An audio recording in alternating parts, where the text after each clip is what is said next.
What's going on, everyone? I've just started cutting hay after a week of frustrating kicking and screaming trying to get everything ready to go. It's finally running. My Kuhn mower and my Landini tractor here. It's putting out really big windrows. Let's see if I can get you guys a better shot. It's really bright out. That's what I've got done so far. This is our back field. I'm trying to make this as still as possible. And yeah, the Kuhn mower is working great. It's very big for, not overpowering, but it's very big for this tractor. It's doing all right. I'm glad I have the four-wheel drive though, because part of the issue in my area, here I'll stop and say this, part of the issue in my area is we have really big hills. So you have to over horsepower the tractors to be able to deal with the hills if you're towing things up and down. So the other thing is too, is four-wheel drive makes a big difference. That's why you see I got a Landini with a four-wheel drive. So that's crucial when it comes to farming in this area. And so far going great. The windrows are rather wide, only because the tarp is basically evening them out. So when the hay hits the tarp, it kind of drops instead of goes far out, which isn't a bad thing because it's making it so that it's evenly distributed. Other than that, everything's going pretty good. What else can I say? Here, well, this is it set up and cutting right here. I have it turned off right now, but you can see the gist of it. It's 13.1 cutting width, so it's a rather large mower. When you add it all up with the tractor, roughly 6 feet, and then all the I would say another 4 feet, 5 feet between the hitch here, I'd say you're taking close to 30 feet up.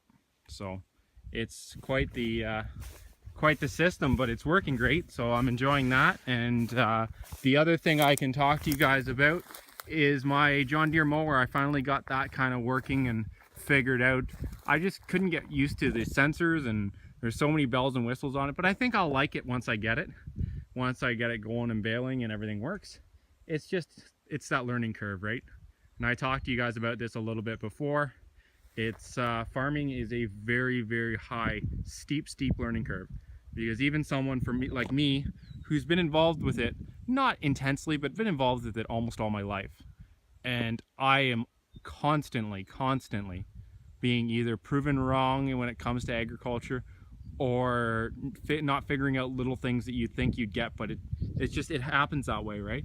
It's every little tiny thing that you can imagine is all trial and error in farming. So this is the hay field that I've cut so far. You can see it in the background. I did up there, and I'm hoping I can ding this off tonight. But here's up the hill. This is our cattle pasture on the other side. Nothing too exciting. The cattle are in the other field. Lots of grazing, but yeah, so working well. So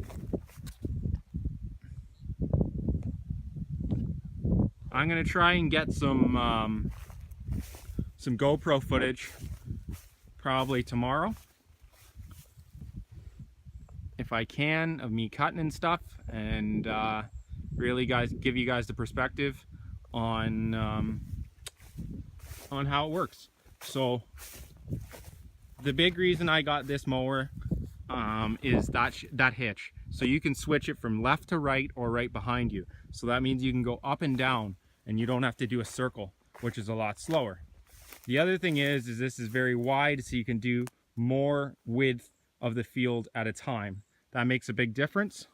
It's also built very well. You can see these back tires are rather large, and it's wide, and it's not simple, but it's very no-nonsense design too. Everything kind of just works. And it's built heavy, because when you build it too light, things happen and things break. And that's the last thing you want in these fields, because you're running this much horsepower. This thing runs at 1,000 RPM. You can't afford for them to be light.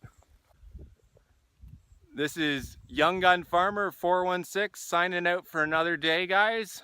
Keep farming, keep having fun. Feel free to check out my older videos. Love for you guys to join me on this adventure. Also, feel free to comment, like, and subscribe.